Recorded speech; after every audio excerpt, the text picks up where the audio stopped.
Wednesday morning எந்திரிச்சு சாமி கும்பிட்டாச்சு, விளக்கேற்றிட்டு.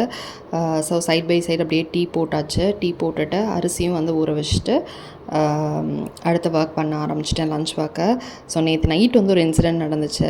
ஒரு 4 days முன்னாடி வாழைப்பழம் வாங்கியிருந்தோம், அது வந்து பழுக்கவே இல்லை. ஸோ அதே கடையில் திரும்ப வாழைப்பழம் வாங்குறதுக்காக போகும்போது இது மாதிரி பழுக்கவே இல்லைன்னு சொன்னதுக்கு அவங்க வந்து ஃப்ரீயாகவே வந்து மாற்றி கொடுத்துருக்காங்க. நான் யாருக்கு கொடுத்தேன்னு தெரியல, ஸோ வந்து சாரிப்பா அப்படின்னு சொல்லி அவங்களே மாற்றி கொடுத்தாங்க. சில நல்லவங்களும் இருக்காங்களா அப்படின்ற மாதிரி இருந்தது. அப்புறம் காலையில் டென்ஷனாக ஆனது காரணமே வந்து இந்த தோசைக்கல் தான். தோசையே வரல, பட் சட்னி வந்து சூப்பராக வந்துருந்துச்சு.